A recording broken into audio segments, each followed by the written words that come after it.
Os autores da Escola das Relações Humanas. Kurt Lewin. Kurt Lewin não é propriamente um autor da Escola das Relações Humanas, mas o seu trabalho é tido como influenciador dessa escola. Ele foi o proponente da teoria de campo, a qual baseia-se na premissa de que o comportamento humano é derivado da totalidade de fatos coexistentes, e de que tais fatos coexistentes funcionam como um campo dinâmico no qual todas as partes dependem da inter-relação entre si. Para Lewin, portanto, o comportamento humano é a resultante da interação entre a pessoa e o seu ambiente.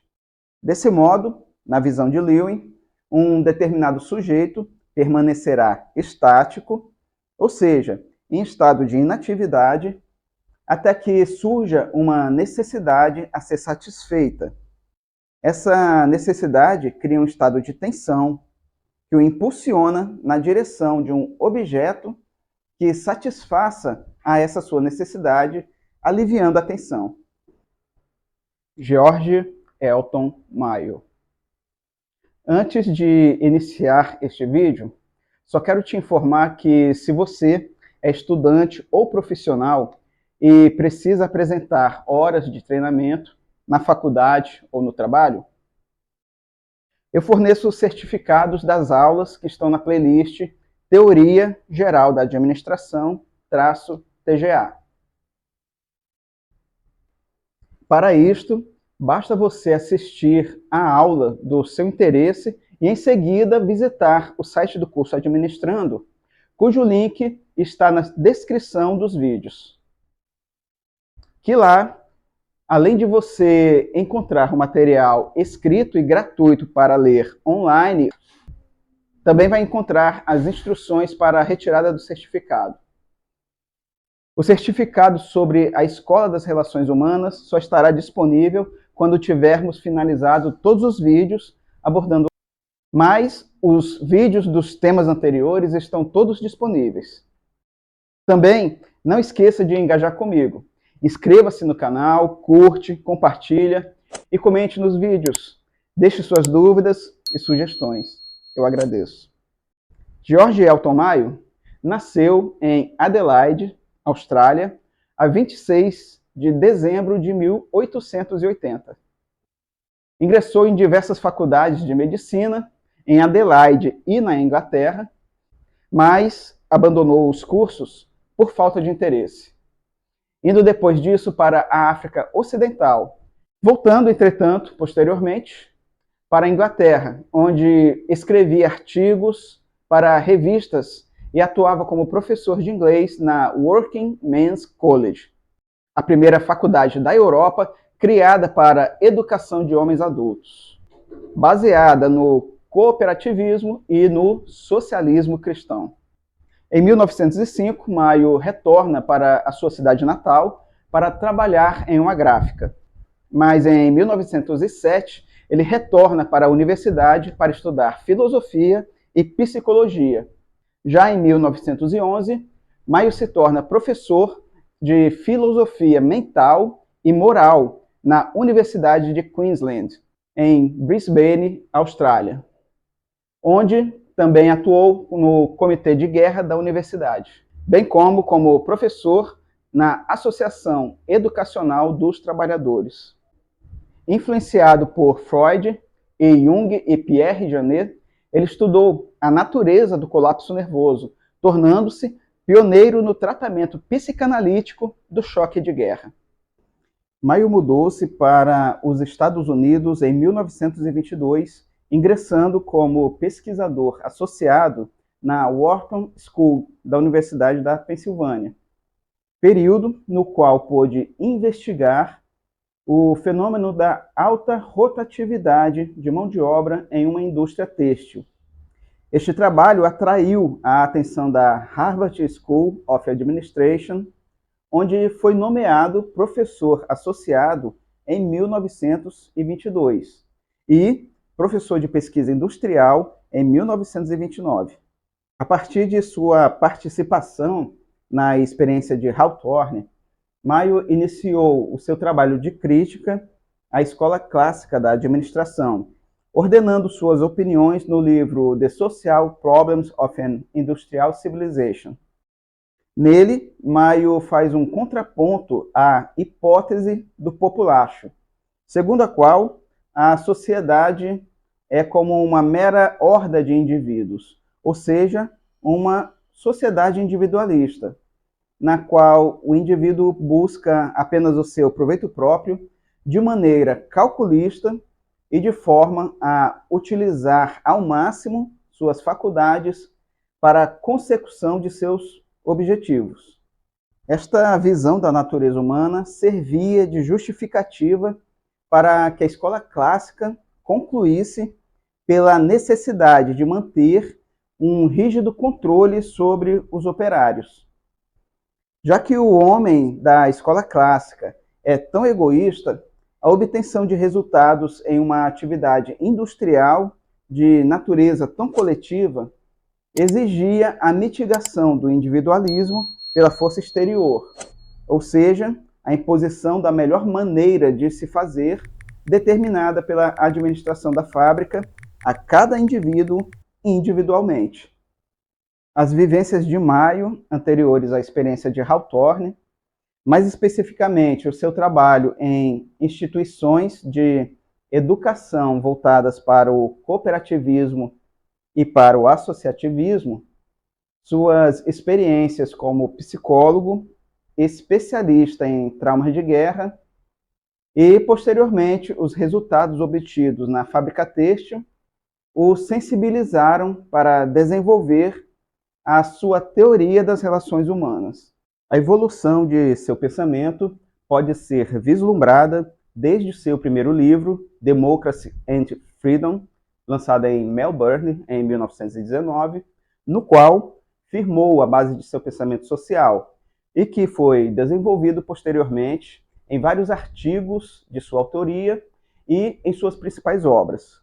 The Human Problems of an Industrial Civilization, publicado em Nova York no ano de 1933, e em The Social Problems of an Industrial Civilization, este publicado em Londres em 1945. Observando o nível perturbador das lutas industriais e conflitos políticos em seu tempo, Mayo formulou uma analogia entre a neurose de guerra e as causas psicológicas da agitação industrial.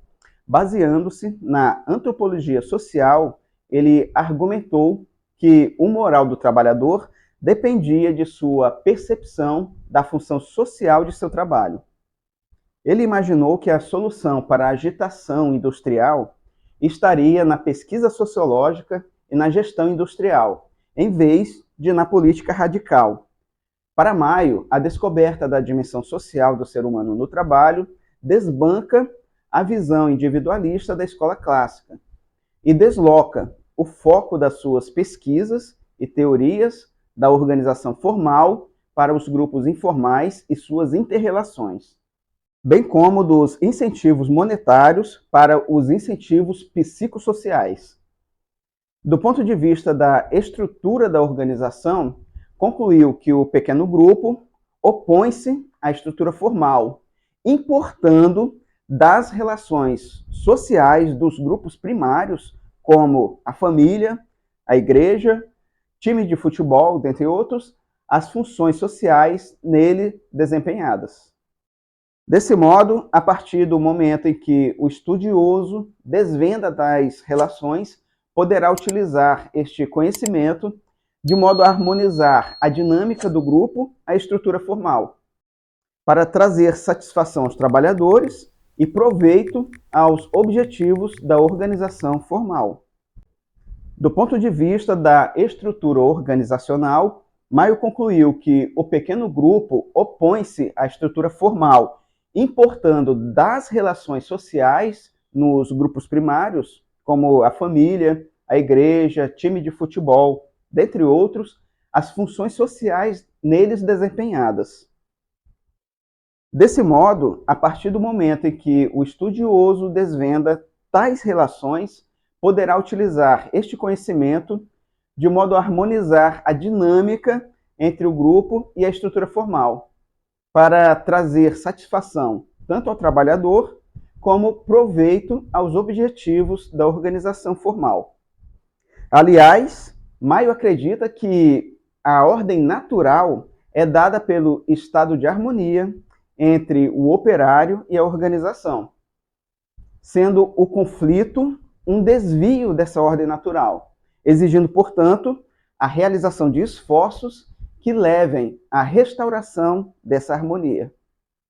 Para Maio, o conflito social deve ser evitado a todo custo, por considerá-lo o germe da destruição da sociedade. E o meio de evitá-lo é a adoção de uma prática humanizada de administração, baseada no paternalismo, nas relações humanas e na cooperação. O conflito industrial, o baixo moral, o elevado turnover, o desinteresse generalizado dos operários pelo trabalho, as greves, boicotes e sabotagens são manifestações que Maio classificou como sendo anômicas. Estas anormalidades seriam tratadas adequadamente por meio da atuação de supervisores formados em programas de treinamento de supervisores, cujo objetivo seria a modificação da relação de autoridade vigente no mundo industrial. Baseado nos resultados de Hawthorne, Maio concluiu que a produção no trabalho é dada pela relação entre o grau de satisfação do empregado no trabalho e o padrão social não convencional do grupo de trabalho. Desse modo, a produção é influenciada pelas normas do grupo social, às quais o operário se submete, pela necessidade de estar junto e de ser reconhecido pelos membros do grupo, mais do que por incentivos financeiros. A organização bem-sucedida é aquela que eleva sua eficiência, identificando e satisfazendo as necessidades psicológicas do trabalhador. Para isto, a administração deve formar uma elite capaz de compreender e de comunicar com chefes democráticos, persuasivos e simpáticos a todo o pessoal, conduzindo-os a um ambiente de cooperação. O autor Carlos Osmar Berteiro, e como você já sabe, você pode conferir as referências de todos os autores citados nas nossas aulas aqui abaixo no link da descrição do vídeo e também no comentário fixado. Pois bem, Carlos Osmar Berteiro critica Maio por uma suposta visão romântica da relação entre a corporação e o trabalhador. Para Berteiro, Maio pretende conciliar o inconciliável e reduz a existência de conflitos a um mal-entendido sanável facilmente pelo abandono da hipótese do populacho. Berteiro desmente também a suposta superioridade das recompensas psicológicas sobre as recompensas pecuniárias. Para ele, a experiência administrativa demonstrou, nos 30 anos que antecederam o seu artigo, que foi escrito em 1968, que os planos de incentivo à produtividade produziram ganhos substanciais de produção e redução de despesas. No mesmo artigo, ressente-se também do menosprezo de Maio à organização formal, reconhecendo que este menosprezo era lamentado pelos próprios profissionais de relações humanas no final da década de 1960. Maio aposentou-se de Harvard em 1949, mudando-se então para Guildford, em Surrey, Inglaterra, onde veio a falecer a 1º de setembro de 1949, aos 68 anos de idade. Rafflesberger e Dixon. Fritz J. Rafflesberger e William J. Dixon foram pesquisadores da Harvard Graduate School of Business Relations, onde trabalharam na experiência de Hawthorne, colaborando com Elton Mayo. Roethlisberger e Dixon foram coautores do livro Management and the Worker, de 1939, no qual descreveram os primeiros resultados da experiência de Hawthorne, dando origem, desse modo, à Escola das Relações Humanas. No livro, eles concluem pela existência da formação de pequenos grupos que submetiam-se ao comando de líderes naturais, e que estes chegavam a essa posição informal pelo consentimento do grupo, que o grupo era indiferente aos incentivos financeiros de produção oferecidos pela administração da fábrica, e que os valores e costumes do grupo eram mais importantes para os indivíduos que o compunham do que os benefícios pecuniários. Tal realidade fazia, portanto, que prevalecesse sobre os trabalhadores a influência dos demais membros e as regras sociais que regulavam a produção. Para Roethlisberger e Dixon, a organização industrial tem duas funções: a eficiência técnica e a eficiência social. A eficiência técnica corresponde à produção de bens e serviços de modo eficiente e a baixo custo, e a trazer equilíbrio externo para a organização. Já a eficiência social corresponde a criar e distribuir satisfação e realização para os membros da organização, trazendo para a organização o equilíbrio interno. As duas formas de equilíbrio, o equilíbrio externo, trazido pela eficiência técnica, e o equilíbrio interno, trazido pela eficiência social, devem ser simultaneamente buscados pela organização.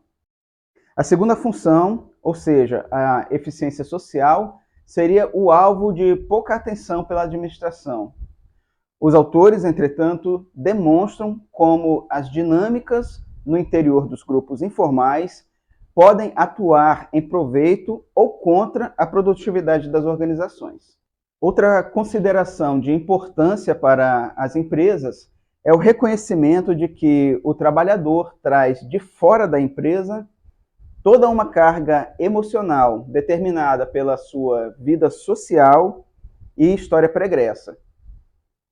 Desse modo, cada pessoa é única e não passível à padronização, o que requer que as empresas elaborem um sistema de distribuição de recompensas apropriado e que considere as diferenças individuais. Portanto, pode-se dizer que as organizações administradas sob a escola clássica encontravam-se em desequilíbrio e deveriam buscar formas de estabelecê-lo. Chester Barnard. Chester Barnard era diretor da New Jersey Bell Telephone Company. Ele escreveu 2 livros, sendo que o primeiro foi The Functions of the Executive, lançado pela Harvard University Press em 1988, no qual trata sobre as tensões entre o operário e a organização. Já o seu segundo livro, lançado 10 anos depois, chamou-se de Organization and Management, de 1948, também pela Harvard University Press. Além da diretoria da Bell Telephone Company, Barnard preencheu diversas funções públicas, como presidente da United Services Organization, chefe do Conselho Geral de Educação, presidente da Fundação Rockefeller, presidente da Fundação Nacional de Ciências e de assistente do secretário do Tesouro. Como Barnard trabalhava no mesmo grupo econômico em que se conduziu a experiência de Hawthorne, teve a oportunidade de conhecer Elton Mayo, Roethlisberger e outras importantes figuras da Escola das Relações Humanas. Para Barnard, o indivíduo nem sempre tem objetivos e interesses convergentes aos da organização.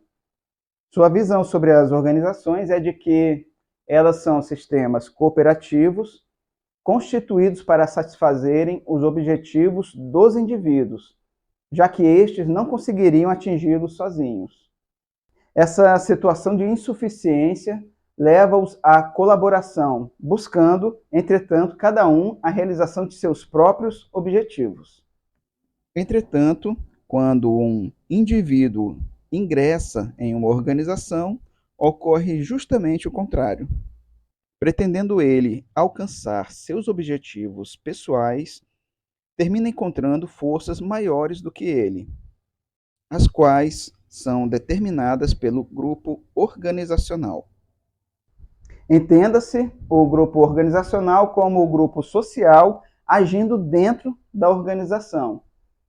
Este grupo obriga o indivíduo a buscar os objetivos do grupo e a colocar de lado os seus próprios.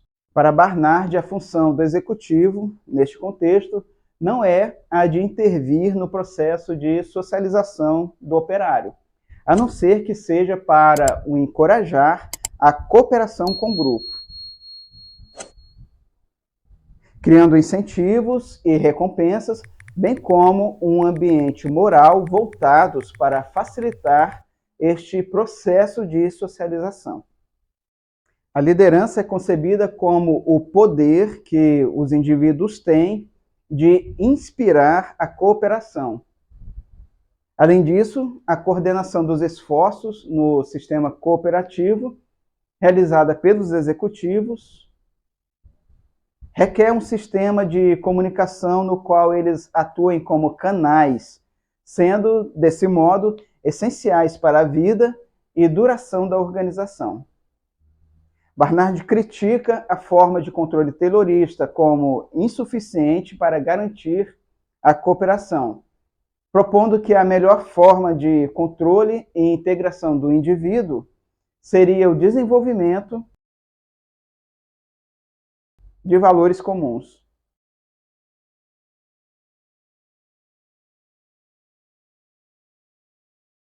Se você ficou com alguma dúvida ou deseja que eu explore melhor alguns dos assuntos tratados na aula, deixa aí embaixo nos comentários que pode ser que eu grave um novo vídeo tratando melhor do assunto que você indicou. Muito obrigado por assistirem este vídeo até o final e até a próxima aula.